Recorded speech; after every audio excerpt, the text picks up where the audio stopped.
Working Interferences is intended for mature audiences. Since the hosts never grew up, someone needs to be the adult.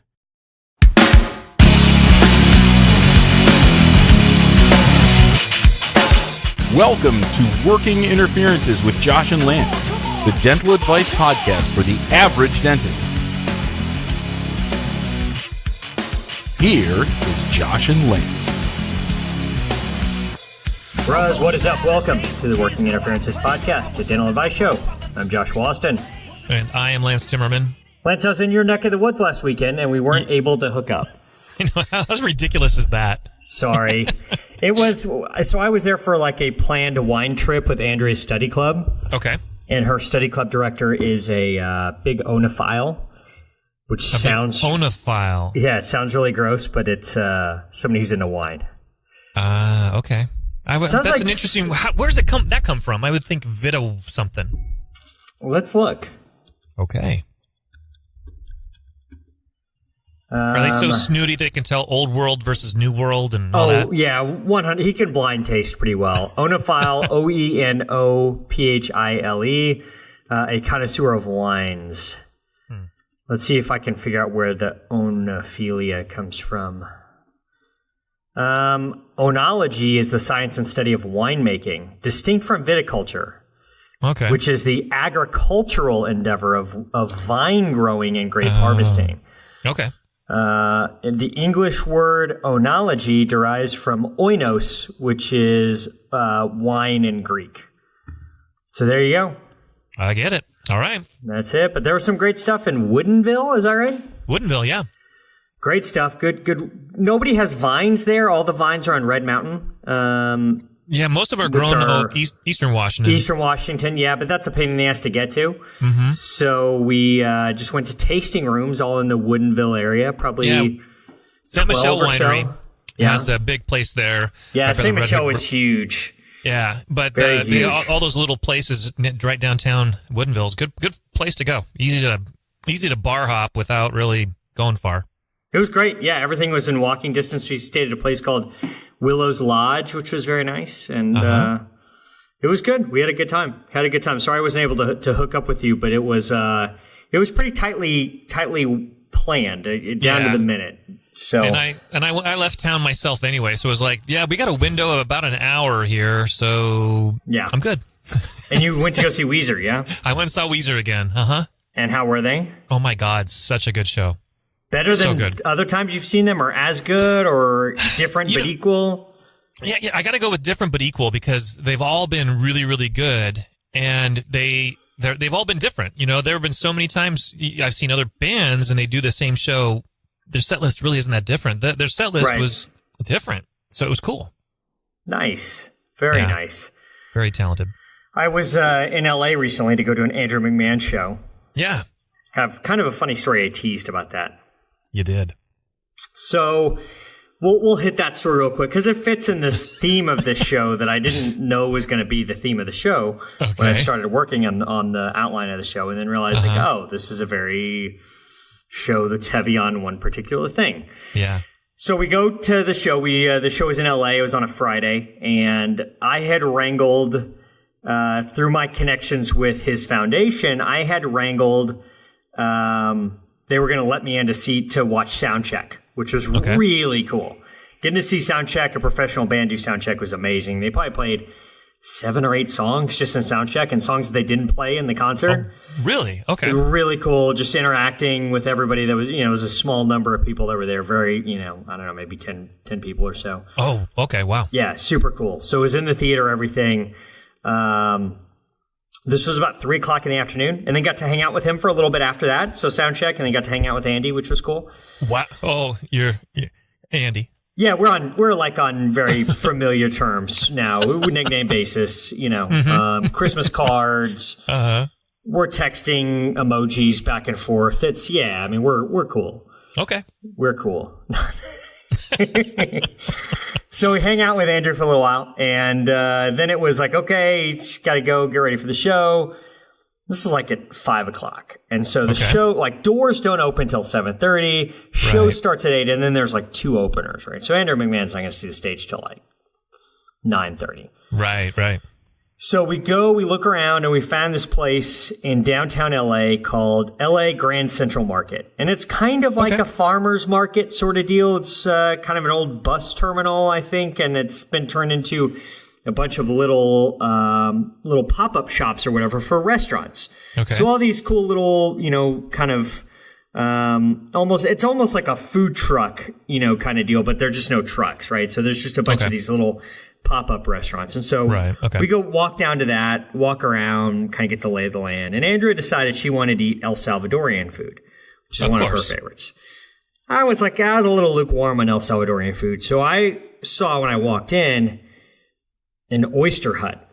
Like, damn, I could house some oysters right now. Okay. So head over there, order 12 of their freshest, coldest oysters, and some poke, and I just go to town. Okay. Andrea comes up later, after she's gotten her El Salvadorian food, which took a while. I'm already done eating at this point. And she's watching other people order their oysters, and she says to me, they don't have a refrigerator. I was like, oh. Huh. I guess they just keep it on ice, huh? That's cool. So then we leave LA Central Market. Time to walk back down Broadway towards the show. It's about a mile walk or something like that. And as we're walking by, we walk by a MedMan shop, which is a cannabis dispensary. Keep in mind, it's in LA, California.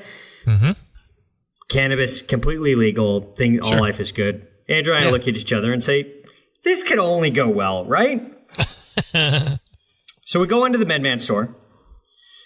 Where we proceed to buy a package of sativa gummies that are supposed to enhance your sensory perceptions, right? So great for a music show. So they have like a weed sommelier there. Of course. Chat with the guy. This is a bud tender. A bud tender. Is that what they call it there? At least I've not heard that before. Okay, but I like that. I like that better than weed sommelier. So their bud tender goes over the stuff, gets us the stuff. These were 5 milligram gummies. I guess in California, they can only have 100 milligrams total per package. And 10 milligrams is the most you can have per piece, but this particular one was 5. And so he said, this is great because you can tighter your dose a little bit. You don't have to worry about cutting one in half like I will normally do, So I remember the last time I had edibles was in Denver. And I don't remember what kind of edibles it was, but I took 20 milligrams and did okay on it. Like I felt it. I was definitely high. You did 20? Did 20, yeah. But it must have been a different kind. So, I mean, it's like, well, damn, like this isn't going to be very much. Like, let's just take 2. Let's not get super duper high. We'll just do 2 and it'll be fine. And you're like, yeah, that sounds great. We take 2. 30 minutes later, I look at Andrea, and both of us are just like pupils dilated, just so high. Tripping balls. So freaking high. Absolutely. The opening band, so there's 2 openers. They had one opener that I don't even remember their name. Pretty short set, maybe a 20-minute set. They were okay. And this is really kind of while we were ramping up. The next opener comes out, and this is when it hits. And this band is named Floor, F-L-O-R. And I swear to God, Lance, I thought that this band was the next big thing when I was high. I turned to Andrew and I was like, these guys are unbelievable. And I had a thought in my head that these guys are going to play the Super Bowl halftime show in a few years. That's how great I thought how good these guys were. Now, I've gone back to listen to these guys since then, and they're good. They're not that good. Okay. So somewhere during Floor set, I'm kind of like feeling that sort of room is shrinking in on me a little bit. And then the room would expand and I'd feel better. And then the room is shrinking down and the room would expand and feel better. So Floor comes, they play their set, and then they're done, and it's time to flip over the stage. And the lights go down for Andrew, and I'm like diaphoretic at this point. I'm sweating. Andrea turns to me and she's like, are you okay? No, I am not okay. I'm so far from okay, it's not even funny. And all of a sudden, I just feel it. Like, this is about to get really ugly. And there are 2 people between us in the aisle. I crawl over those 2 people, literally crawl over them, get to the aisle, sprint up the aisle, open the theater door into the lobby, and thank God there was a huge metal trash can right there. Because I just start spilling all those oysters back up and just yakking. And I don't know when the last time you got high was, Lance, but you have like these weird, one of the things that being high does to me is I lose my engagement or I lose my grip on time. Yes. Right? And so you have these weird time dilations and time constrictions where 30 seconds feels like 3 hours and 3 hours feels like 30 seconds at the same time, right? So I have no idea how long I was throwing up for, but it felt like about half an hour. Like so long I was throwing up, it felt like. Yep. And I finish up and I look up and like, there's people in the lobby, but no one has noticed me. There's no one like looking or pointing or snickering or anything. There's nothing. So the only thing I can gather is that I wasn't throwing up that long. It was a pretty quick hitter and done. And I immediately felt better. And I looked at the clock and it was like 3 hours and 40 minutes after we had the oysters. Oh, wow. So I knew it was like, that's, if it happens earlier than 3 hours, it can't be anything from the food you ate. It's something else. This was absolutely from the oysters. So I emptied the oysters, got a Sprite, and I felt so good after that. And went back into the concert and was high for like another 12 hours. It was great. Drove back to the hotel from the theater, which was not a good idea. Okay. But did it anyway and survived. We should have Ubered, dumb stuff, but made it anyway. Right. Yeah, stopped on the way back to the hotel, picked up some In-N-Out burgers and fries and housed that pretty good. And crashed and got up the next morning and got chicken and waffles because we were still kind of high. So it was great. Perfect. All right. Barring me retching up food poisoned oysters from a street vendor that had no refrigerator. Other than that, it was great. It was great. Perfect. Would do again. 4 stars. Would do again. Okay. All right. Yeah. So that was my my gummies adventures with oysters and Andrew McMahon. Note to self: maybe different selection. Yeah. Don't mix oysters and weed. It's a bad idea. Like that's really where we went wrong. Yeah, I can see that. Because Andrea never got sick and she had El Salvadorian food, so that's a great there choice. You go. Okay. So that's our first piece of advice in this advice show is no oysters and weed. Right. You want to pair your weed with El Salvadorian food. Yes, exactly. Something with a little heft and a little grease there, I think would be perfect. There you go. I think it's fat soluble. I don't know that for sure. I'm just making that up. I believe you're right. Lance, this is an advice show. Tonight it is. It is. We answer your questions. We answer questions we find on all those neat little dental Facebook groups. We answer questions from Reddit. We strive to help dentists and dental team members with their own unique brand of advice. So please, we need your questions. They're the sustenance we crave. You can submit your questions to workinginterferences@gmail.com. And we don't want just any question, do we, Lance? Fuck no. We don't want a bunch of boring questions like, what's the best anti-inflammatory ever? Because we all know that CBD is the best anti-inflammatory ever. We want the questions that Gordon Christensen can't answer. Do you think Gordon Christensen knows anything about CBD? I don't know. I must say do you think he's no. ever taken CBD? Not THC, CBD. My guess would be no. Yeah, I would say that's a big hard no. What if we found that CBD cured some kind of, mild hypertension or something like that, and Gordon's doctor said you should start taking CBD? Do you think he would, or would there be some sort of LDS reason for him not to? He probably would say no, still trying to be more traditional or something like that. But there are LDS that would say, green light.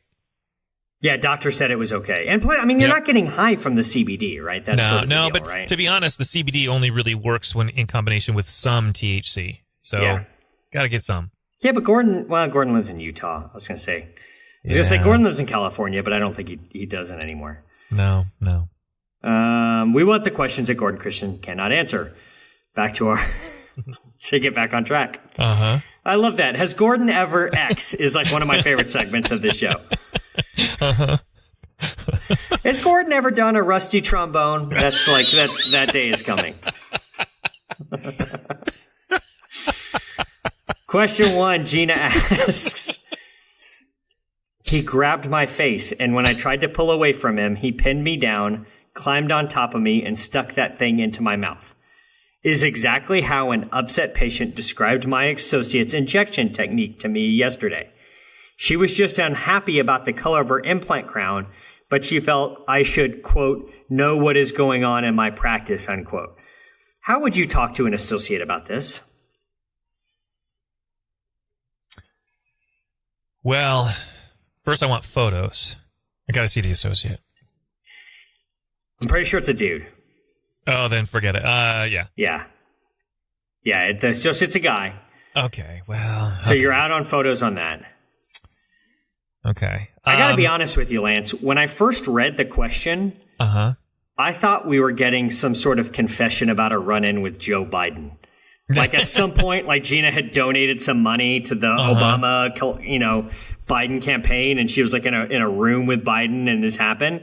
And then I read on, and I was like, oh yeah, no, this is not that for sure. But that was my first thought. I thought maybe Toad the Wet Sprocket was being inspired again for.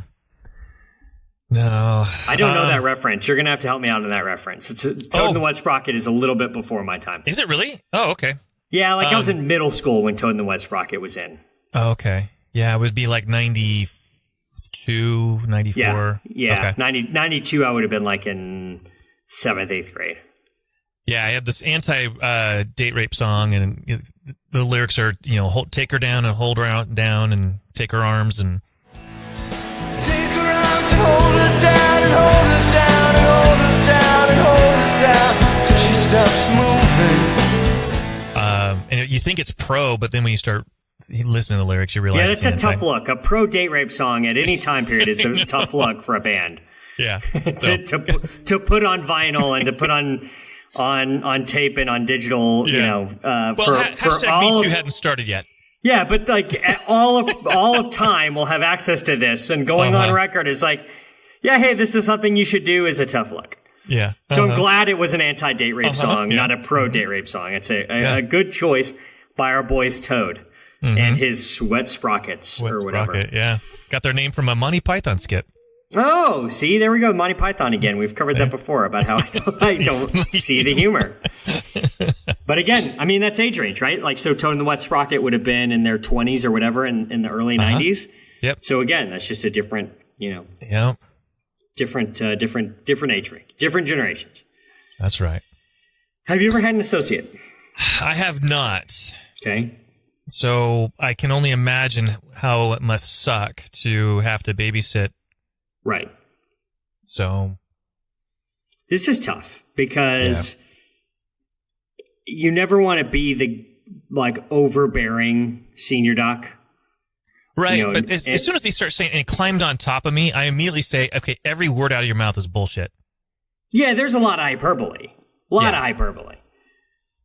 Kind of like that dumbass that put his knee in his chest while you're pulling the tooth. There is no the tale is old of time, as old as time. That's happened to everybody, but literally happened to nobody. They just freaked out on the nitrous. Do you climb on top of people? Yeah. Do you really? Just do you pin them down? Stick that thing into their mouth? Only one employee. Hypothetically, yes. You should put a tag on that. Just make sure that the Washington Workforce Commission's not listening to this podcast. That's right. And elaborate on the fact that Lance is married to his one of his staff members is his wife by law and under the vision of God and all who were there. And so please do not execute any sort of investigations on Lance Timmerman's office. Thank you. Okay. Thank you. Just so we'll do that homework there. Okay. Would you talk to an associate about this if a patient told you that? I would feel obligated to at least bring it up, bring it to their attention. Yeah, you got to bring it up. So-and-so says this. I got to ask, what's your version of the story? It's the old Covey thing, seek to understand before you seek to be understood. Get their version and then make judgment. When your daughters were growing up, did you figure out like the different ways that each one of them responded? No, one of them would have to have like the sort of, now you're doing this great, you can improve on this, and then you follow up on like the thing they're doing great. Like you have to package it, or were they more like just tell me what's wrong and let's go? You know, let's not waste time. Did you like? Are they? I'm assuming they're different techniques for each one of them. Did you learn that? Yeah, for the most part. Like Skylar's I got to be a little more gentle with Skylar. She's our softie. Brianna is a little harsher. Bianca, she's our black emo shit kid. So, no, I'm just kidding. I toss that at her. She isn't really, but I make fun of her that she is. So, yeah. I think I might be emo because during the NCAA tournament, Alt Nation on SiriusXM has these segments called March Sadness instead of March Madness, where they play emo songs. Okay. Like for sets of an hour, for two or three songs every hour. Yeah. And they always play Jax Mannequin and Andrew McMahon. And so really? The other day we were listening to it and I turned to Andrew, I was like, is Jax Mannequin and Andrew McMahon emo? And Andrea laughed and was like, yes. Oh. Shit, I had no idea. I guess I'm an emo kid. I had no idea I was an emo kid, Lance. You should have been wearing black and gone all goth. I have to like embrace this new life as an emo kid. I guess. Get some black lipstick and get the... I identify as emo. I'm a prep that identifies as emo. Lance, this is weird. That is weird. I think it's all about context and delivery here, right? Okay. Like you have to, you obviously know how your associate responds and what's the best sort of tact to take. But how about this, Lance? How about this? I would maybe read this as if it was some like passage from an erotic literature or erotic fiction book. Ladies Chatter's lover. Yeah. And Gina, like you read this, like, hey, Dr. Brendenstein, hey, we need to talk about this patient. I'm just going to read, kind of what the patient said, and then we can talk about it. He grabbed my face, and when I tried to pull away from him, he pinned me down and climbed on top of me, and he stuck that thing into my mouth. And then you have that conversation with him. What do you think about that? Do you think that would help kind of cushion the blow a little bit? The blow? Yes! Lance, the alley-oop, Jerry Payton to Sean Kemp, the Rainmaker. Yeah, that's... No, I mean, just imagine Gina doing that. Not me, obviously, Oh, well, then for sure, yeah. Yeah, that's the way to go, right? Yeah. How about this? I've had this idea. How about you sit the associate down and you walk him through your block technique, right? Which is probably obviously different. Otherwise, the patient wouldn't have told you this. Right. Then you do his technique on one side, where you just jam that bastard in there, right? And then do like your technique on the other side so he can feel the difference. Like where you go slow and easy with good topical and all that. And like seeing is believing at that point, right? He's had one both ways. Giggity. And now he can sort of see like what people are complaining about. Because I do have sometimes like I get behind and I have to sort of tell myself, shit, like I have 3 other things I got to be doing right now. And I got to get this patient numb before I can do it. And I find myself sometimes going faster than I should. And I'd like take a breath, slow down and just think about how would I want to get it? How would I want to get blocked? That kind of deal. Right. I think that's a good idea, right? I think it's a really good idea, yeah. And then his ass has to be numb for the rest of the day as like punishment for this, right? Right. You do this shit in the morning huddle, where he has to then be numb for the rest of the day. And make sure it's Marcaine. Oh, Marcaine it for sure. Absolutely. Absolutely. Marcaine or Septo, one of those. Yeah. This is a tough one because, it's like she said, it's your office, Gina, and you got to know what's going on, and you got Joe Biden working for you. Yeah. Just jamming stuff in people's mouths and weirdly, whatever. Yeah, I just always assume everything the patients say is a big fat lie. Never trust a patient. Oh, yeah, absolutely. But there has to be some grain of truth here. Yeah, a grain. Maybe obviously, grabbed the faces. He repositioned her. She was looking the wrong way. Now, tried to pull away from, pinned me down, and climbed on top of me. There's not a way that happened other than maybe he stood up. She picked her neck up and he stood up to kind of keep that line of sight. Yeah. That could be. And she just perceived it that way. But either way, obviously he was a little rough. Yeah. Which some rough trade is fine in the right context. Just not here.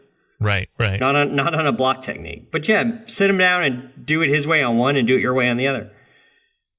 Sounds fair. See if he enjoys that experience. And then before you do that, just read to him very seductively what you wrote. Yeah. And or just narrate what you're doing. Yeah. Watch as now, he shifts around in his seat. Yeah, absolutely.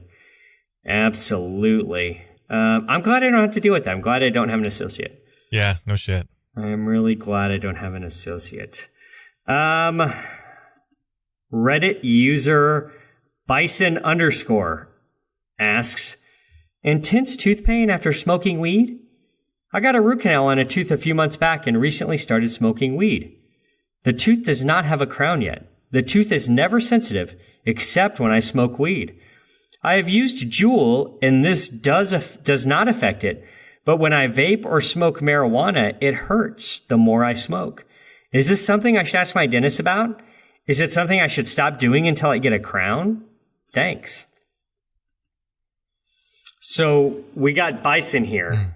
Okay. Who's just cranking sick cotton on his THC vape.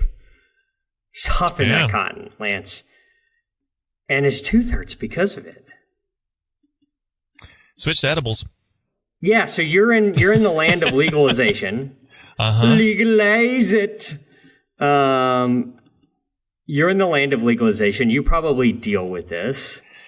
Well, I thought that THC and CBD would help with pain. Exactly. I've never had anybody tell me, and I just did a big case on a person who's a big dealer. I mean, her profile on Instagram is Weed Mama. And, I like Weed Mama. I mean, she paid cash for her treatment. So, I mean, business is booming. Wasn't this a television show? Oh, wasn't there a show called Weeds? Yeah. With Mary Elizabeth Master Antonio. No, Mary Louise Parker. Yeah, one of the Marys with multiple names. Who's still smoking hot, by the way. Oh, yeah, for sure. How old is Mary Louise Parker now? Let's take a look here. I think like 40. If they're 52? She was born in 64. Oh, really? So that makes her 60. Shit. 55? That makes her, 55. Yeah, exactly. Depending on when her birthday is. Good math, Lance. For a 55-year-old, dude, she's fucking eligible for AARP, dude. Oh, dude. Would smash. Totally. Wow. Very hot. I did not treat her. Okay. But so by weed dealer, what does that even mean anymore in Seattle? I don't know, because I know that another guy I did some work on pretty much went out of business because it's such big business. You have to be in the millions and not the independent farmer is over, if that makes sense.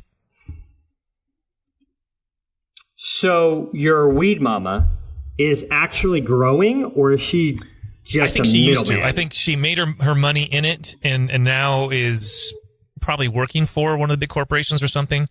I'm not sure exactly what her role is now. So on Weed Mama, you did and is that her exact username? Oh, I hope it's not, because I don't want to. Okay, because I don't want to get into some HIPAA shit here. No, it's. But on Lance's Weed Mama, don't go hunting for them on Instagram. What did you do? Did you do a big rehab or something? I did. And like paid cash straight up? Because that's everything I've been told is just all cash business. Yeah. Wow. That's pretty sweet. Big old rehab, and the money wasn't. I met her 3 years ago, and then she fell off the face of the earth and just came back. What? The drug dealer fell off the face of the earth? I would never guess it.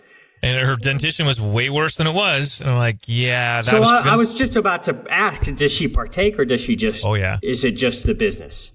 Oh, she partakes. So I think that's where you go wrong, right? Yeah. Don't dip into your own stash. Yep. The saying goes, word of the wise. Yeah, just anything. Don't dip into your own stash. So she paid cash for big rehab. She did not complain of when she was ripping fat cotton that she had pain anywhere.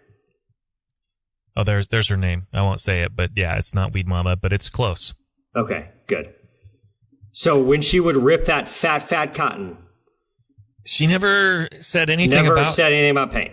Yeah, and the other people I've treated, they've always kind of said when I'm writing a script, hey, this is going to hurt, and they're like, yeah, I'm good.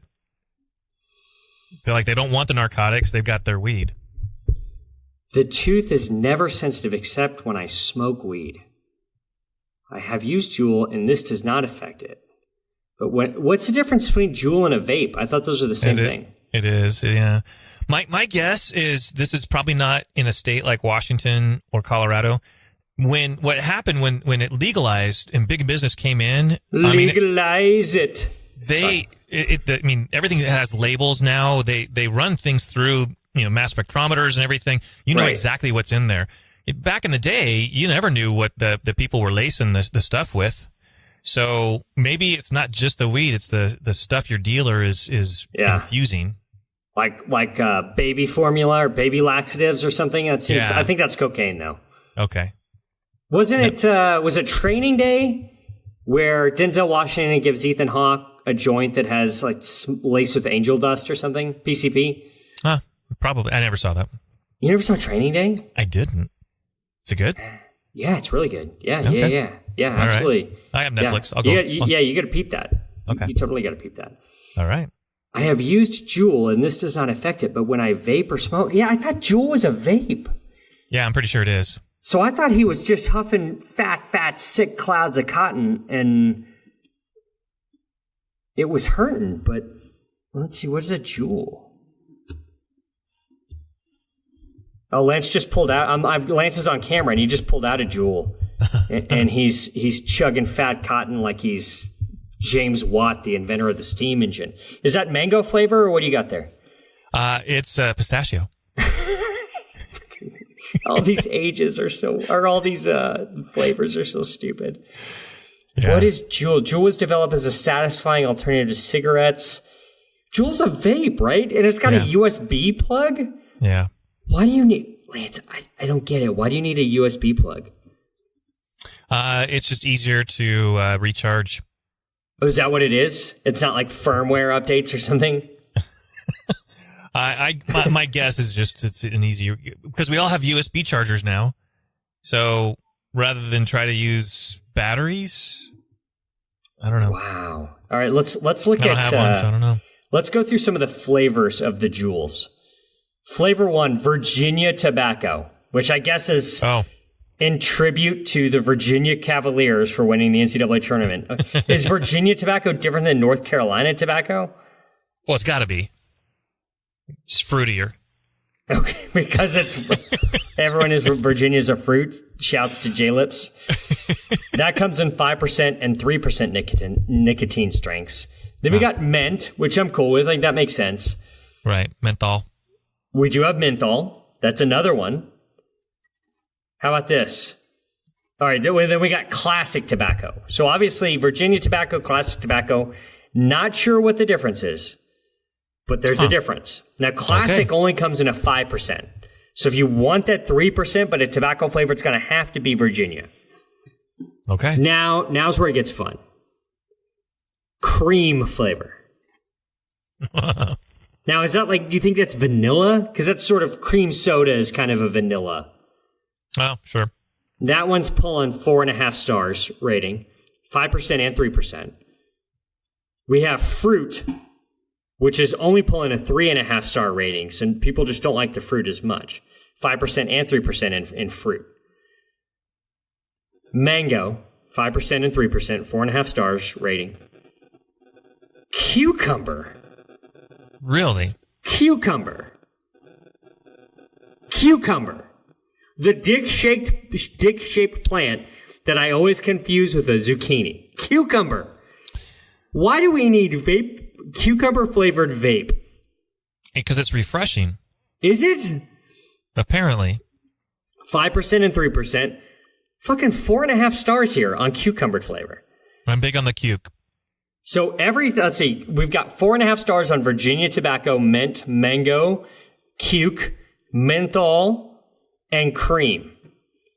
3.5 stars on fruit and classic tobacco. Pods contain our uniquely satisfying Juul e-liquid. Our e-liquid contains a proprietary formulation that combines glycerol, propylene glycol, which is antifreeze, just FYI, natural oils, extracts, and flavor, nicotine, and benzoic acid. Together with temperature-regulated vapor technology, this proprietary chemistry enables Juul to deliver a vapor experience like no other, quote unquote, aka just huffing sick clouds of fat cotton, Lance, just cranking that sick cotton with the Juul. All So right. I don't know why accepted. I don't know why the Juul doesn't make him. The only thing I can imagine is just maybe Juul just has nicotine. Maybe there's not a THC pack for the Juul. Let's Google this. The government's gonna love me after I Google this. THC pack for Juul. It looks like you can get these from a third-party site that are Juul compatible, called Calm Vape, that are CBD. But it looks like it's hemp oil CBD, so there's not much THC there. Okay. Somebody on Vice says, I tried THC Juul pods to see what the hype was about. Juul doesn't make official THC pods, but they're not exactly hard to get. So apparently the Juul is like a platform, right? It's like the Apple, the iPhone App Store, right? And you can buy all these different pods for them. Okay. This looks like a great idea, Lance. They're called Cushy Gold, or the Juul compatible THC pods. Okay. This is just we've fabricated this amazing society, Lance. Uh-huh. The headline video at Vice News, quote, vape influencers think the FDA's crackdown on Juul won't matter. Lance, there is something in this world, in our society called a vape influencer. Oh, really? Apparently. Did their parents help pay to get them into USC? Maybe so. I would guess probably so. Where do you make, can you imagine filling out that tax return? Employment. Vape influencer. God, Lance. Yeah, the sick thing about this is, this is really going to make you want to blow your brains out. Okay. Add it to my list. These fucking vape influencers probably make more money than we do. Oh, easily. Vape influencer. Easily, yeah. Oh, God, if you had young kids, Lance, I would give you $100 on career day to have one of your daughters go to school saying they want to be a vape influencer. Somebody out there, when your kid is stuck and doesn't know what they want to be for career day, vape influencer. Or can you imagine going in when they're, bring daddy in to say what you do for career to tell everyone. Dad's a vape influencer. It's like Juul is like how I will roll on normal days, but I got this custom rig where I can crank up the ohms and man, I can huff some sick cotton on that, man. What? And then the fucking smoke alarm goes off and drenches all these kids and shorts out the battery on his fucking rig. Oh, vaping that is would so be awesome. Vaping is so weird, Lance. Yeah, I don't get it. So this has to just be psychosomatic, right? It's got to be. I can't imagine. It doesn't make sense to me. How could it cause a tooth? There's no nerve. He's had endo. Right. The tooth's not vital. The only thing I could think of is maybe there's some root exposure, some gingival recession on neighboring teeth, and when he inhales that vape to chug that sweet cotton. And PDL is getting influenced somehow. There's innovation around it, but not in it. I don't know. It's paranoia, maybe? Probably. There could be a bit of that. I don't think this is causing you sensitivity. And it can't be intense tooth pain. Intense tooth pain is what the title says. Intense tooth pain after smoking weed. Right. The tooth is never sensitive except when I smoke weed. Yeah. It's got to be recession on the teeth surrounding it, and you're just confusing it. You just have it's coming from 31. You've got 3 millimeters of recession on 31. When you huff in that jewel juice, it makes that exposed root surface sensitive, giving you that sort of intense zing, and then that's the only thing it can possibly. It can't be coming from this tooth. Yeah, that's the only thing Let's take a look at this guy's Reddit history. And 2 posts. This really? one, and then something in a subreddit called Rocket League, which is apparently some sort of video game.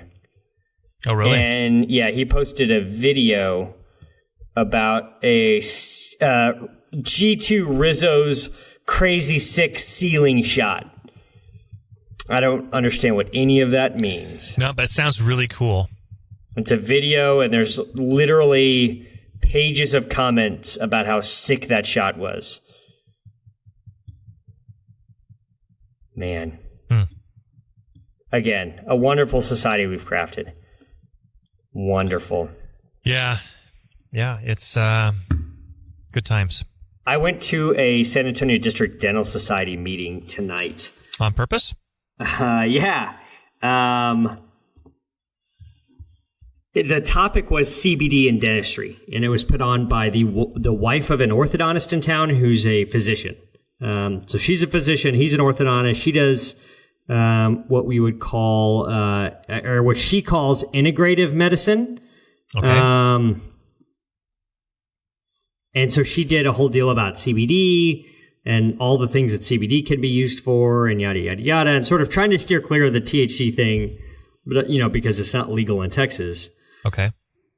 And so, she was, this is kind of what, like, color me a little bit suspicious, because when you start talking to the CBD people, they're like, oh, it works great for everything. It works great for inflammation and antibacterial and pain and yada, yada. And it's anti, but just everything. It works for everything.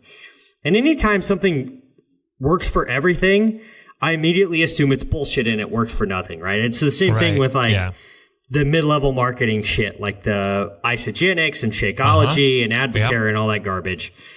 That as soon as you tell me, oh, like this stuff, it's great for that, oh, it's great for that, oh, it's great for that, oh, it's great for that, I'm out, I'm done. It's like, so that's, I do have some suspicion, and I kind of want to sit these CBD people down and say, like, listen, stop saying that, stop saying it's good for everything, because that takes people down, right? Like that makes me think it's fake. So we're getting to the end, and she's done like an hour presentation, whatever. We get to the end, and it's time to give out the completion code.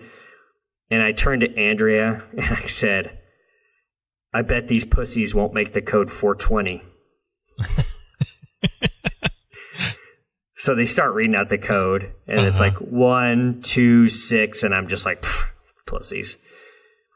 485-420. And I laughed out loud and said, yes! And everyone looked to me like I was just a stupid little chuckle boy. Yeah, everyone, like, no one in that room knows what 420 means. Oh, come on. They're all 65-year-old white male dentists. No one has any idea. Oh my God. And I looked at the guy reading out the guy reading out the code started laughing, and I pointed at him and I clapped. And everyone looked at me like I was a stupid little chuckle boy. That's awesome. Yeah. So, don't keep that to yourself, I guess would be the moral of that story. Right, yeah. Bet these pussies won't make it 420. They showed me, Lance. They sure did. They showed me. Well, guys, I guess that's going to do it for tonight. What do you think, Lance? I think that's a good idea. Share this with your friends. If you got some demented friends somewhere who would enjoy a completion code having 420 in it when the course is about CBD and dentistry, hit us up. Yeah. Share the show with them. That's how we grow the show. Rate and review us. What's your favorite number, Lance? I'm a big fan of 5. He's a huge fan of 5. It's on his license plate. It says fan of 5 on his license plate. And I always assumed that it meant that he was a big fan of the show Party of Five and loved Nev Campbell. Well, who doesn't love Nev? Come on. That's Nev, super hot back in the day. She was throwing pre-Scream. She was like, if Sarah Michelle Gellar was throwing a 99 mile per hour fastball back in the 90s, late 90s. Oh yeah. Nev Campbell was a little different. She wasn't throwing that like super heat, but she was like Greg Maddux. She was real crafty. That wicked changeup. Yeah. Yeah, like throwing 86 miles an hour but making you look dumb. Like that kind of, because she wasn't like Sarah Michelle Gellar hot. She was hot in a complete different way. Yeah. Yeah, so Nev Campbell, the Greg Maddux of her time, the Greg Maddux of 90s, like WB TV show girls, women. What do you think? I mean, everyone's heard that before. Yeah. Obviously. And now we sound like the conversation that Holly and Brianna had this morning, right? I think Holly and Brianna had the same exact conversation this morning. Every morning. Every morning. It's like I was there at breakfast or something, like to know exactly what they said. And that was it, that Nev Campbell is like the Greg Maddux of 90s WB network heartthrobs. Review us on any of the review platforms, any of the places you download this podcast: iTunes, Stitcher, Spotify, Google Play. And big announcement as I say the word Spotify, because Lance set up a Spotify playlist of all the songs that we put at the end of our show. Right, Lance? I did. How can our listeners find that playlist? If you just go into Spotify in the search bar, you just type in Working Interferences, and the podcast and the playlist will show up. Yes, that is so cool. Shouts to our friend Irene who came up with that idea. So thank you for that. And we're going to be adding the new songs into that as we go. Is that right? As we go. Yeah. Sweet. Thank you for doing that, Lance. That is awesome. So hit up our Spotify station with all of Lance's early 80s British Manchester prog rock, and then all of my emo shit. That's right. Which apparently I did not know I was even into emo shit, but I guess I am. I guess you are. So review us. If you're flicking through Podbean, flick 5 stars. You can hit us up on the web, workinginterferences.com. Hit us up on all the social bullshits. Facebook, Working Interferences with Josh and Lance. Twitter, @Winterferences. Instagram, @Winterferences. You can find Lance on Instagram, @DrTimmermanDMD. You can find me on Instagram, @JoshuaAustinDDS. Mash that follow button. I believe it's my turn for a song, yeah? It is. I narrowed it down to 2, but since we talked about it, and this was a super weed-heavy show tonight, and I don't know, like I said, I wasn't planning on that being, but it just happened. You remember the band that I said was going to be like bigger than Maroon 5 and was going to be playing the Super Bowl halftime show? Yeah, Floor. I figure I'd play you guys my favorite song from their 2017 album, Come Out You're Hiding, which was kind of where most of the songs from their set list came from. And you guys can tell me if you think it was the weed or if you think they're actually good. And I'm going to go with a deep cut from their album. It was the song that when I was high, I liked the most. And then when I listened to it sober, I also liked the most. So I guess there's something to be said for that. I don't know. But this is Where Do You Go by Floor. And I have not looked to see where Floor is from. Any guesses just from the name? I got nothing. Let's just say South Carolina. That's a good pull. Actually, closer to you, Oregon. Oh, be damned. Yeah, let's see where in Oregon. Let's see if it says Hood River, Oregon. Oh, okay. Which sounds like it's a real ghetto place to live. Like, Hood River is the hood. But I'm guessing it's probably not. It was originally called Dog River. Huh. I like Hood River better, don't you? I'll go with Hood River. It is, let's see where Hood River is. It's close to the border. I guess like if you're looking at the state of Oregon, it's on the western half. And you know how Oregon has that kind of little finger that comes up right on the coastline? I do. I'm familiar with that finger. It's just east of that finger. It would be just east of, if people know where Multnomah Falls is, it's going to be past that. Okay. Just past where Mount Hood is, the Dalles, that kind of thing. There's a locks, the Columbia River locks. It's going to Check this shit out, Lance. Okay. Hood River, Oregon is the windsurfing capital of the world. It is. It's a lot of surfers there. That's what it says on... Now, before I read this, if I said, Lance, find me the windsurfing capital of the world off the top of your head, what would you have said? Because I know what I would have said. Yeah, but I already knew it was Hood River. You already knew that? Yeah, the guy I bought my practice from was a big windsurfing dude, and he was always going down there, had an extra house down there, so... Okay. I would have said Maui, like a normal person. Yeah. Not Hood River, Oregon. Uh-huh. Well, Hood River is interesting because there's the Cascade Mountains go through there, and the river cuts through, and it creates this conversion zone. That's why Portland always gets these ice storms, because the cold air from eastern Washington comes through that little valley where where Hood River is, and he meets the moisture from the coast, and just ice. And just mashes them with ice. That's right. Wow. Interesting. Notable people. Let's talk about this. Notable people from Hood River. Let's see if I can find anybody here I know. Both of them. Oh, Jesus. This is grim. Anyone? Oh, Don Wakamatsu. Texas Rangers bench coach.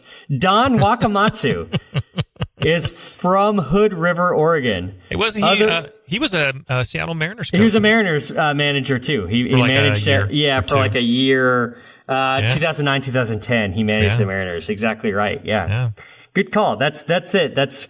We've got professional baseball player Andrew Baldwin. Alex Cousin. Yes, that's what I thought. He actually pitched for the Mariners in 2006. That's pretty much it there. Timothy Beale, religious scholar, author, and professor. Sammy Carlson, free skier, X Games medalist. DJ Conway, fantasy author. Edward Hill, poet and songwriter. George Hitchcock, which I immediately Hitchcock. Oh, wait, no, that's not the right Hitchcock. That's his cousin, George. Kenneth Jernstead, fighter pilot. Damon Knight, science fiction author. Jeff Lottie, professional baseball player. Kim Payton, gold medalist at the 76 Olympic Games. Marcus Robertson, war hero. Bob Smith, professional baseball player. Just reaching, man. This is really tough. This is a tough look for my guys in Hood River, Oregon, when Don Wakamatsu is the most famous person from your town. Yeah. And there are, how many people live there? At least 100. Let's see. Census. Probably 20,000. Oh, dude, 5,849. Really? People. Okay. Yeah. Wow. I wonder, if there's a metro area. It's like 7,000 in 2010. Yeah, come on. 5,800 in 2000.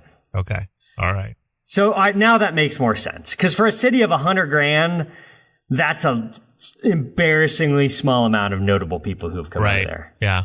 But for $7 grand, you've had 3 professional baseball players, a couple politicians, a gold medalist, science fiction author. Oh God, that's a grim list. Well, that is a grim list. I wonder if I'll ever make the notable people from San Antonio. I wonder if that'll ever happen. I can only hope. I can only hope. So this is we went off on a freaking tangent there. This is Where Do You Go by the band Floor from Hood River, Oregon. So for Joshua Austin, I'm Joshua Austin. You still got that weed going, huh? Damn, that was like 3 weeks ago. Shit was strong, brother.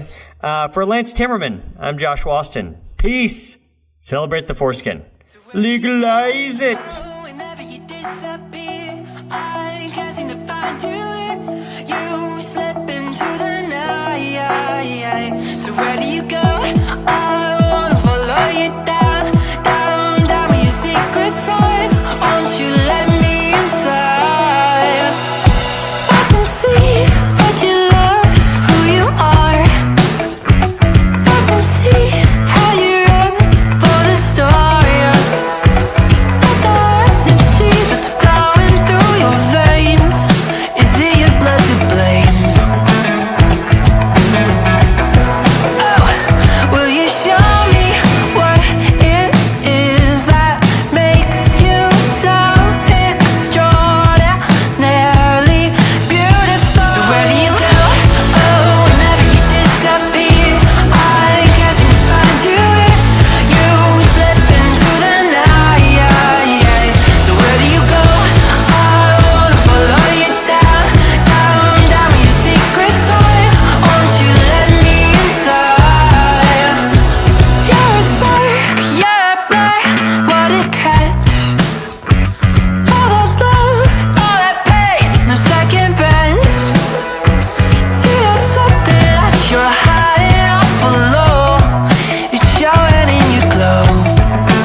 could you share? 'Cause you shine so beautiful. So where do you go?